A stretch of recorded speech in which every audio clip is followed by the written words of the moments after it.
ओम अज्ञानतिमिरन्दस्य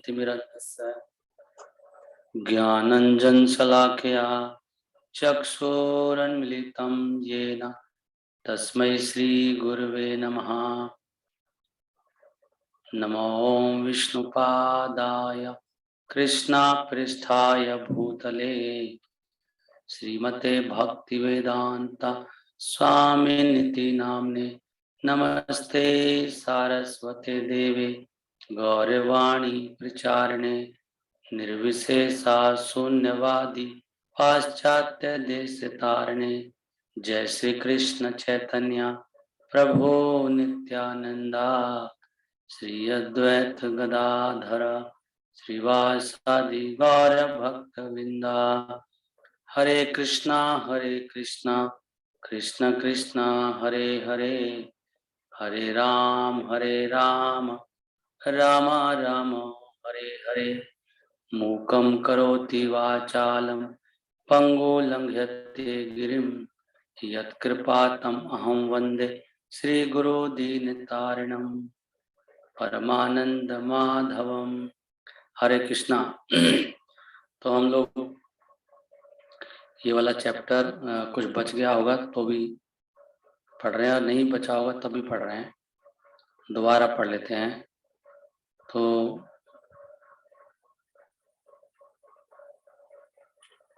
मैं पढ़ रहा हूँ सीधा। ये चैप्टर है 64वां। राजा नृग की कथा चल रही है। राजा नृग से जो गलती हुई थी, ब्राह्मणों के एक गाय का कुछ हो गया था। ब्राह्मण की गाय उनके पास ही आ गई थी और वो फिर झगड़ा हो गया दो ब्राह्मणों में, और वो गाय कोई भी लेके नहीं गया। तो ब्राह्मण की जो दान में दी हुई गाय थी उन्होंने ही दान में दी थी, और इस तरह से ब्राह्मण असंतुष्ट हो गए और उनको छिपकली बनना पड़ा बहुत बड़ी। फिर भगवान ने आके उनको निकाला कुएं से और वो फिर स्वर्ग में चले गए, क्योंकि उनको दिव्य शरीर मिल गया था। वो सब उसके बाद कुछ यहाँ पर चल रहा है। मैं चलो ये भी थोड़ा सा पढ़ लेता हूँ कि स्वर्ग के लोकों में जाने से पहले राजा नृग ने भगवान की परिक्रमा की और अपना हेलमेट भगवान के चरण कमलों से छुआ और भगवान को नमस्कार किया।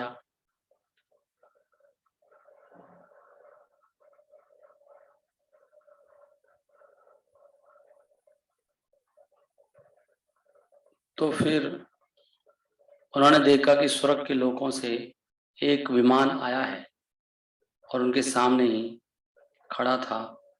फिर भगवान ने उनको परमिशन दिया कि आप उस विमान में चढ़ जाइए।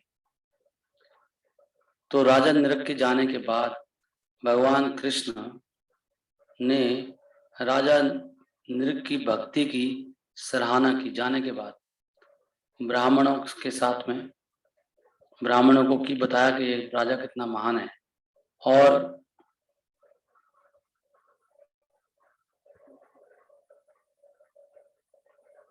क्या उनकी प्रशंसा क्या की, उनकी जो दान देने की वृत्ति थी उसकी प्रशंसा की थी, और जो वेदों के जो अनुष्ठान में उनकी बहुत रुचि थी उसकी प्रशंसा की ब्राह्मणों को। इसलिए यहाँ पर ये बताया जा रहा है कि अगर कोई व्यक्ति भगवान श्री कृष्ण का प्रत्यक्ष रूप से भक्त नहीं बन सकता सीधा, तो उसको कम से कम जो वैदिक सिद्धांत हैं जीवन के उनका अनुसरण करना चाहिए। क्योंकि राजा तो भगवान कृष्ण की भक्ति नहीं कर रहा था, लेकिन वेदों का पालन कर रहा था, दान कर रहा था, वेदों में दिए गए अनुष्ठान कर रहा था। तो उससे भी उनको बाद में भगवान के दर्शन हो गए। दिस विल एनेबल हिम, उससे क्या हो। लेकिन राजा को देखो उसमें गलती होने से क्या हुआ, लेकिन ऐसे अनुष्ठानों में समस्या होती है। कोई गलती हो जाए तो बड़ी भयानक सजा हो जाती है। जैसे राजा को छिपकली बन के रहना पड़ा, तो लंबा समय है और खतरा है। कृष्ण की भक्ति में ऐसे खतरे नहीं है। This will enable him one day. तो अगर कोई ऐसा फिर भी चलो किसी वजह से भगवान श्री कृष्ण की भक्ति नहीं कर पा रहा है, तो उससे भी उसको आगे बढ़ोतरी मिलेगी, उसकी भी तरक्की होगी और एक दिन वो भगवान श्री कृष्ण के दर्शन करेगा। या तो वो सीधा भगवान के धाम में चला जाएगा या अप्रत्यक्ष रूप से वो स्वर्ग में जाएगा और जहां से फिर वो आगे आध्यात्मिक लोकों में ट्रांसफर हो जाएगा। तो यहाँ पर एक बात और भी क्लियर हो गई कि स्वर्ग से भी लोग भगवान के धाम जा सकते हैं, नहीं वहां से भी जा सकते हैं कुछ लोग भगवान के धाम। Where he has hope of being transferred to the spiritual planets, to the heavenly kingdom, where he has hope of being transferred. क्षमा चाहता हूँ। At this time, भगवान श्री कृष्ण, उस समय भगवान श्री कृष्ण अपने भक्तों के साथ वहीं पर मौजूद थे,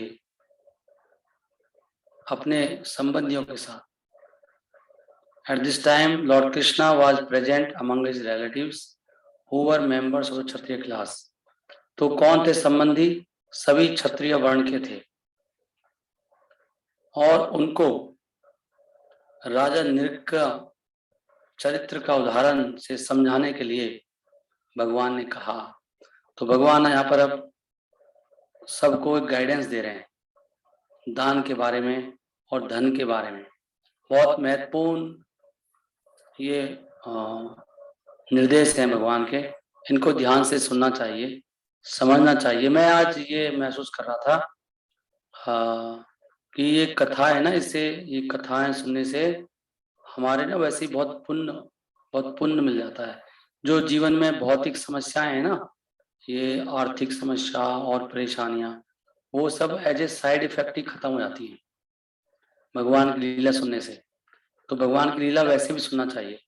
ऐसे भागवत में कहा गया है, जो है ना वो क्या वो श्लोक, स्वयं कथा कृष्णा पुण्य श्रवण कीर्तना। ये श्लोक मैं भूल गया हूँ, आई एम सॉरी। ये क्या स्टार्टिंग किसी को याद है? स्वयं कथा कृष्णा पुण्य श्रवण कीर्तना श्रृणवताम स्वयं कथा कृष्ण, ये ऐसे है, श्रृणवताम स्वयं कथा कृष्णा पुण्य श्रवण कीर्तना। कि भगवान श्री कृष्ण की कथा सुनने से वो पुण्य, वैसे ही पुण्य मिल जाता है आपको। गाय दान करने का, धन दान करने का, कुछ जो भी पुण्य होते हैं दुनिया में, वो सब आपको कथा सुनने से हो जाते हैं। तो ये कथा डेली कृष्ण की सुनना वैसे भी जरूरी है भक्तों को, क्योंकि भक्तों को भी संसार में तो रहना है और संसार में शरीर को चलाने के लिए कुछ तो करना ही पड़ता है। संसार में थोड़ा बहुत तो करना ही पड़ेगा, ज्यादा भी नहीं करना तो। लेकिन भगवान की कथाएं नित्य सुनने से, तो भगवान कह रहे हैं श्रवणताम स्व कथा कृष्णा पुण्य श्रवण कीर्तना। तो इससे ये मतलब बहुत पायस कथाएं, इससे पुण्य भी मिलता है, मतलब भगवान का धाम तो मिलेगा ही मिलेगा। और इस जीवन में रहने के लिए भी जो जरूरतमंद की चीजें हैं, जो संसार का जैसे जो संघर्ष है, वो भी हल्का हो जाता है। जैसे कि इसमें आया था, जब उसकी कथा सुनते हैं शिव की और भगवान कृष्ण की युद्ध की कथा बाणासुर वाली, तो उसमें लिखा है कि जो ये कथा सुनता है उसके जीवन में जो भी संघर्ष होंगे उसमें उसकी विजय होगी। और संसार में ऐसे भी होता है, कई बार संघर्ष हो जाता है कहीं ना, तो उसमें आपको विजय प्राप्त करने के लिए ये कथाएं सुननी जरूरी है। तो मैंने फिर सोचा कि कुछ भी हो जाए, शाम की ये कथा हम लोग अभी कंटिन्यू करने की मैं सोच रहा हूँ। अगर कभी कभी मैं नहीं हो पाया मौजूद तो कोई और भक्त कर लेगा, बट ये कथा तो पढ़ ही सकते हैं ना एटलीस्ट डेली। ये कृष्ण कथा मैं भी ऐसे भगवान से प्रार्थना कर रहा हूँ कि ये हम डेली शाम को इसको करा ही करेंगे, चाहे आधा घंटा ही करें, लेकिन इससे हमें बहुत फायदा होगा। क्योंकि जीवन में संघर्ष तो है, बहुत संघर्ष है जीवन में। इवन दो तो भगवान श्री कृष्ण की इसमें देखो आपके मुख से सुनने को मिलता है, जो गीता में भी नहीं है ना, खोल खोल के बातें, खासकर कृष्णा बुक में। इसमें भगवान श्री कृष्ण देखो मुख से बोल रहे हैं, क्या कह रहे हैं? अब बोल रहे हैं भगवान अपने संबंधियों को बता रहे हैं कि चाहे क्षत्रिय राजा कितना ही शक्तिशाली क्यों ना हो, जैसे कि अग्नि, उसके लिए भी संभव नहीं है किसी ब्राह्मण के धन को हरना और उसे अपने लिए फिर प्रयोग में लाना। मुझे इस बात की खुशी है कि अब आपको ये जो साउंड की समस्या शायद नहीं होगी, है ना। ये भगवान की कृपा से अपने आप ही आप ये सब डेवलप, मतलब कुछ भी नहीं किया मैंने। एक दिन मैंने सारा ये सामान खरीदने के लिए ऑर्डर कर दिया था अमेजोन से कि ये माइक खरीद लेता हूँ, वो कर लेता हूँ। कई माइक मेरे पास आए भी, मैं भी खरीद के लाया, कुछ भी सफल नहीं हुआ। एक माता जी, एक भक्त ने भी भिजवाया था अपनी तरफ से ही, वो भी सफल नहीं हुआ। अभी ये माइक लगा के मुझे लग रहा है इसमें बिल्कुल सही रिकॉर्डिंग आ रही है, मैं रिकॉर्डिंग भी देख रहा हूँ। तो भगवान ने अपने आप ही ये सब, ऐसा लगता है चीजें अपने आप ही अरेंज हो जाती हैं धीरे धीरे। अभी आपको आवाज अच्छी आ रही है ना, कोई बता सकते हैं? पहले से तो बहुत अच्छी आवाज आ रही होगी आपको। Utilise it for his own purpose.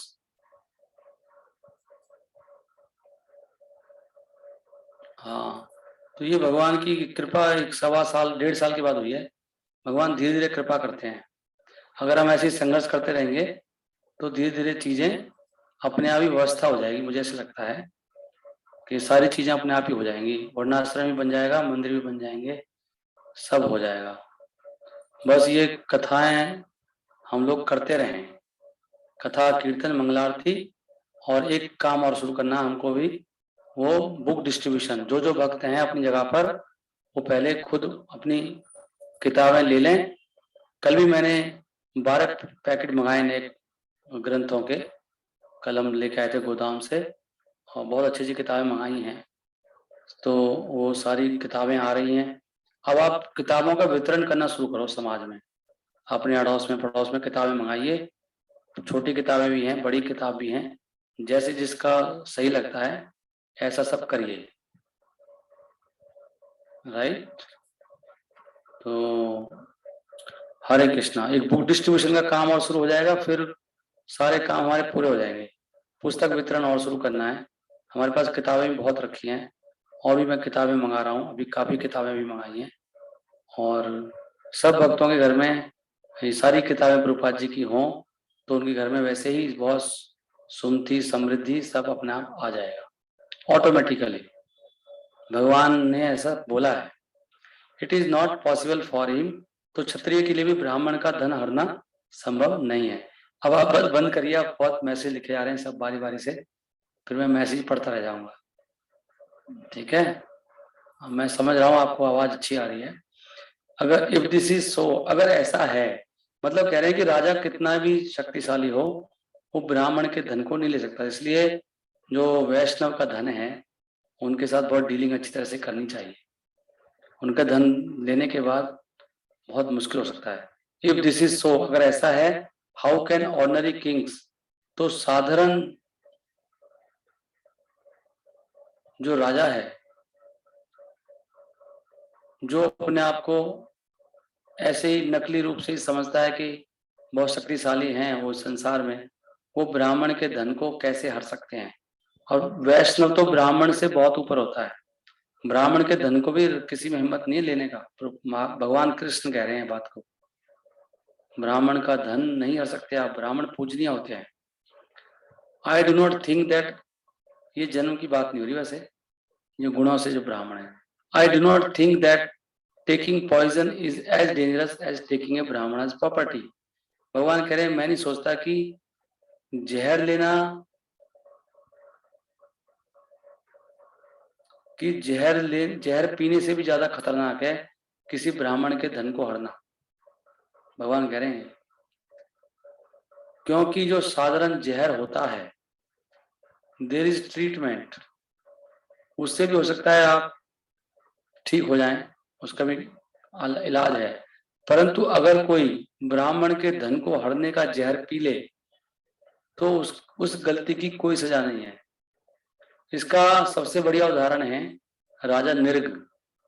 वो बहुत शक्तिशाली थे और बहुत पुण्यशाली थे, परंतु छोटी सी गलती के कारण उन्होंने ब्राह्मण की गाय, वो भी अनजाने में, राजा ने ही दान दी थी ब्राह्मण को, और वो गाय जाके दोबारा, अब जाके मिल गई गायों में वो, और राजा को तो पता भी नहीं है कि वो गाय वापस आ गई, एक गाय।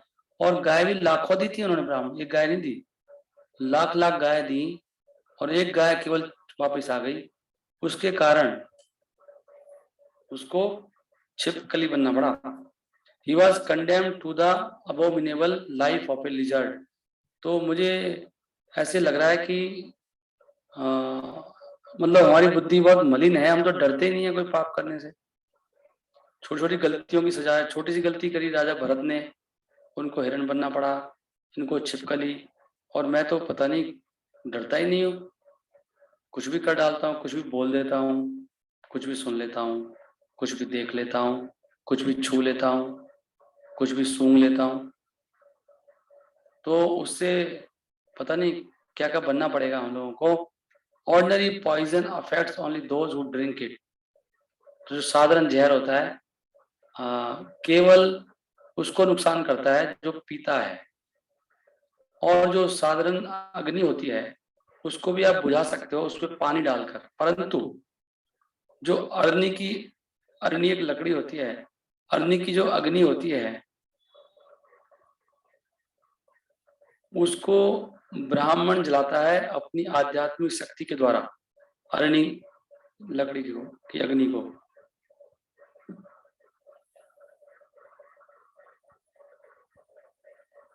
Who is dissatisfied can burn to ashes the whole family of a person who provokes such a brahmana। अगर ऐसा ब्राह्मण असंतुष्ट हो जाए तो वो एक व्यक्ति के पूरे परिवार को राख में बदल सकता है मतलब। Who provokes such a brahmana ashes the whole family of a person। तो देखो ब्राह्मण के साथ क्या करें, करे अग्नि। लेकिन ब्राह्मण ने अगर अग्नि जला दी, अगर ब्राह्मण चाहे पूरी फैमिली को तबाह कर देगा, जहर भी एक व्यक्ति को मारेगा, अग्नि जलेगी बुझ जाएगी। लेकिन अगर ब्राह्मण असंतुष्ट हो गया आपसे तो यहाँ लिख रहे हैं तो बड़ा वो भारी पड़ जाएगा। इसलिए Brahmin use to ignite the fire of sacrifice not with matches और any other external fire but with their powerful mantras. तो ब्राह्मण जो पहले अग्नि जलाते थे यज्ञ की, वो माचिस से नहीं जलाते थे और ना ही किसी अग्नि से, वो केवल वो शक्तिशाली मंत्रों के द्वारा ही अग्नि जलाते थे। और उसको कहते हैं, वो अग्नि को कहते हैं उसको अग्नि, या तो ये क्या है, with their powerful mantras called अग्नि। तो जो मंत्राएं हैं उस मंत्रों को अग्नि बोलते हैं क्या, बट द अग्नि फायर नहीं, अग्नि वो अग्नि को बोलते हैं, ऐसी अग्नि को अग्नि बोलते हैं। यदि कोई ब्राह्मण के धन को छू भी लेता है तो उसका पूरा परिवार 3 पीढ़ियों तक बर्बाद हो जाता है, नाश हो जाता है उसका। तो ये भी बात आई कि हम पराई चीज को छूना भी नहीं चाहिए, किसी की चीज है दूसरे की उसको हाथ भी नहीं लगाना चाहिए। ये एक धर्म की बात है, किस चीज को छूना है किसको नहीं छूना, क्या देखना है क्या नहीं देखना, इससे भी अधर्म होता है। एक लेक्चर में बता रहे थे हिज ग्रेस केशवानंद प्रभु की कुरान में लिखा है अगर कोई पुरुष एक स्त्री को देखता है, पहली बार देख लिया सामने कोई, अगर दोबारा देखता है तो पाप लगता है, तो पाप में काउंट होता है। और बड़ा भयानक पाप बताते हैं उसको। अगर उसने पाप किया है तो उसको फिर बता रहे हैं उसमें उसको तुरंत नहाना चाहिए। तो अगर आप दिन में बार बार देख लिए 10 बार 10 बार नहाना पड़ेगा, उसका ये प्रायश्चित दिया है, मिनिमम प्रायश्चित नहाना। तो बार बार नहाएगा 100 बार दिन में तो छोड़ देगा वो। तो ऐसे छूने का भी पाप है, किसी की वस्तु को छूना, ऐसे छूना नहीं चाहिए बिना परमिशन के। चलो हम देख लेते हैं ये क्या है, अरे भाई इसके घर में बहुत कुछ है, देख रहे हैं टटोल टटोल के देख रहे हैं, नहीं देखना चाहिए, देखना भी नहीं चाहिए, छूना भी नहीं चाहिए, सूंघना भी नहीं चाहिए बिना परमिशन के। तो यहाँ तो 3 पीढ़ियां बर्बाद हो रही हैं। किंतु यदि ब्राह्मण के धन को कोई ले लेता है जबरदस्ती तो लेने वाले का परिवार, मतलब छूने से 3 पीढ़ियां जा रही हैं। और अगर ले लिया धन आपने तो 10 पीढ़ियां आपकी, आपसे पहले की और आपके जो बाद की, मतलब आपसे जो पहले की पीढ़ियां आई हैं, आपके ऊपर पूर्वज, आपके पिताजी, दादाजी सारे हो गए, और जो आपके आगे आने वाली है, बच्चा, आपका बेटा, उसके आगे जो आएंगे 10 पीढ़ियां, वो सब नष्ट हो जाती हैं। नष्ट का मतलब है कि वो नरक योनियों वगैरह में चले जाते हैं सब, या पशु योनियों, ऐसे कुछ जाके उनका विनाश हो जाता है। ऑन द अदर हैंड, दूसरी तरफ अगर कोई शुद्ध वैष्णव बन जाता है, अगर कोई शुद्ध वैष्णव बन जाता है, किसी परिवार का व्यक्ति या भगवान का भक्त, उसकी 10 पीढ़ियां उसके जन्म से पहले की और उसके आने की बाद की, वो सब मुक्त हो जाती है। देखो, इसलिए भक्त बनना कितना अच्छा काम है। अगर सपोज मैं अपने परिवार के लिए कुछ ज्यादा धन वन नहीं कमा पाया, ज्यादा मैंने उनका ख्याल नहीं रखा, और मुझे कोस भी रहे हैं, वो सब गालियां भी दे रहे हैं, नालायक बंदा है, कथा करता रहता है, ना हमारी तरफ ध्यान दे रहा है, ना धन कमा रहा है, लेकिन किस तरह से आप भक्ति कर गए, मतलब शुद्ध भक्त बन गए, तो वो तो मूर्ख लोग हैं जो आपको गालियां दे रहे हैं घर वाले, लेकिन आपकी 20 पीढ़ियां तर गई। सोच कर देखो, अगर आपका बेटा ब्रह्मचारी बन जाए या भक्त बन जाए या गृहस्थी हो जाए, लेकिन शुद्ध भक्त बने, केवल भगवान की सेवा के अलावा सोचे ना कुछ भी, अगर उसको ऐसे संस्कार दे दो आप, तो आपकी 10 पीढ़ी 20 पीढ़ियां तर जाएंगी, मुक्त हो जाएंगे, मुक्त। तो कितनी बड़ी बात बोल दी भगवान कृष्ण के मुंह से बोली है, निकली है बात ये। तो भगवान कृष्ण ने आगे कहा, अगर कोई मूर्ख राजा, जिसको अपने धन का बहुत गर्व है और अपनी इज्जत का और अपनी शक्ति का, इज्जत मतलब अपनी प्रतिष्ठा का और शक्ति का, और वो अगर वो मतलब बड़ा ऐसा व्यक्ति है जो बड़ा धनवान है, बड़ा प्रतिष्ठावान है, बड़ा शक्तिशाली है, लेकिन अगर वो ब्राह्मण के धन को हर ले, तो समझना चाहिए कि उसने अपने नरक का रास्ता साफ कर लिया है। तो इसलिए ब्राह्मणों से, वैष्णवों से बहुत सोच समझ के डील करना चाहिए। बहुत खतरनाक है ये लोग। तो वो लोग नहीं, भगवान को अच्छा लगता है, वो तो माफ कर देते हैं। भक्त वक्त कभी बेचारा वो नहीं करेगा आपको, भगवान लेकिन रुष्ट हो जाते हैं। He does not know how much he has to suffer for such an unwise act. तो उसको नहीं पता कि उसको ऐसे कार्य के लिए कितना उसको कष्ट भोगना पड़ेगा, ऐसे मूर्खता वाले कार्य के लिए, किसी ब्राह्मण का धन हरना। अगर कोई बहुत मुक्त आदमी का धन हर लेता है, मुक्त ब्राह्मण का, कोई ब्राह्मण है लेकिन मुक्त ब्राह्मण है कोई, who is encumbered by a large dependent family, और वो कौन सा ब्राह्मण, जिसके पास एक परिवार है और वो उस पर डिपेंडेंट है, तो ऐसा हड़पने वाला व्यक्ति एक नरक में जाता है जिसका नाम है कुंभीपाक। तो खाली वही नरक में नहीं जाता, उसके परिवार के सारे सदस्य को ऐसे कष्ट वाली स्थिति को स्वीकार करना पड़ता है। बहुत भयानक बोल रहे हैं भगवान। मतलब चलो आप नरक में चले गए, लेकिन आपका पूरा परिवार नरक में सड़ रहा है आपके साथ, पूरा परिवार का परिवार, एक व्यक्ति गलती से। तो इसलिए घर के मुखिया को बहुत सावधानी से वो करना चाहिए बर्ताव, नहीं मतलब एक व्यक्ति आपको नरक में लेकर चला जाएगा, बहुत खतरनाक है तो।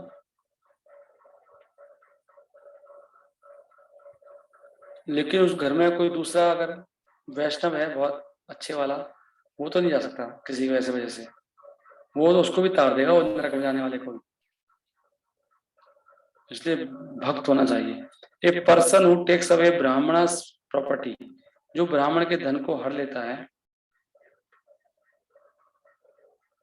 whether it was originally given by him, चाहे उसी ने ब्राह्मण को दिया हो। वो कोई बोलेगा अरे मैंने तो दिया था आपको, मैं अपना ले रहा हूँ वापस, एक बार दान में दे दिया, वो आपकी चीज नहीं रही। अब आप ये नहीं कह सकते कि मैंने दी थी आपको, मेरा वापस करो। दान में जो दे दिया तो दे दिया, यहाँ लिखा साफ साफ, चाहे उसने दिया हो उसको। आप दान की दी वस्तु के बारे में सोचते हो ना, उससे भी पाप लगता है कि मैंने दान दिया और पता नहीं क्या कर रहे हैं उस पैसे का, ये मैंने भी पैसे दिए इनको। आपका थोड़ी अब खत्म हो गया ना आपका तो।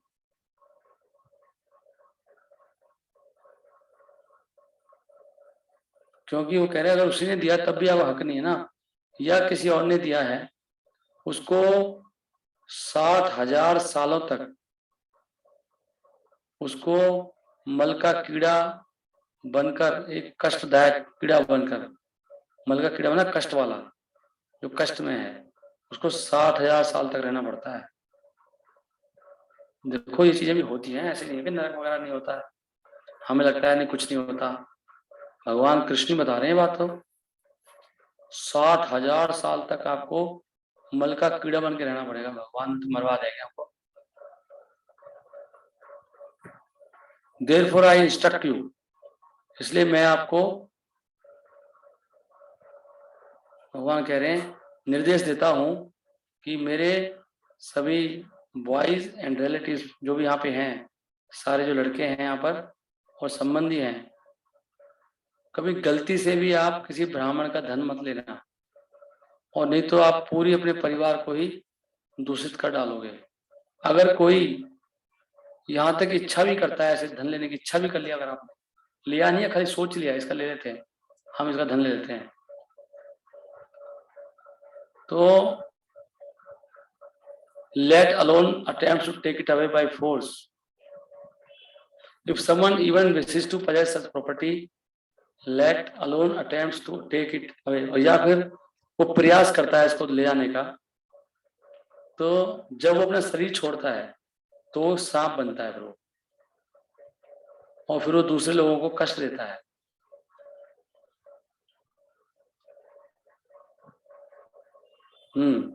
तो इसलिए मेरे प्रिय बच्चों और संबंधियों, मैं इसलिए सबको ये परामर्श देता हूं कि यदि कोई ब्राह्मण आपसे क्रोधित भी हो जाए और आपको गालियां दे, आपको शाप दे, तब भी तुम उसका विद्रोह मत करना, ब्राह्मण का। शुड नॉट रिटेलिएट, बहुत खतरनाक है। तो दूसरी तरफ आपको क्या करना चाहिए, बल्कि आपको क्या करना चाहिए, आपको मुस्कुराना चाहिए, सहन करना चाहिए, और उस ब्राह्मण को सम्मान करना चाहिए, प्रणाम करना चाहिए।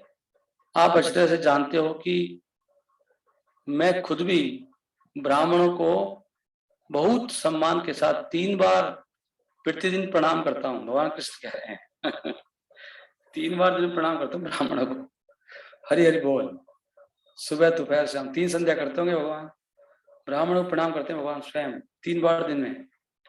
तो इसलिए आप मेरे निर्देश का पालन करना चाहिए आपको। मेरे उदाहरण का भी, मैं किसी को भी क्षमा नहीं करूंगा जो मेरी बातों को नहीं मानेगा, मैं उसको खुद दंड दूंगा। तुम्हें सीखना चाहिए कि राजा नरक के उदाहरण से, कि यदि कोई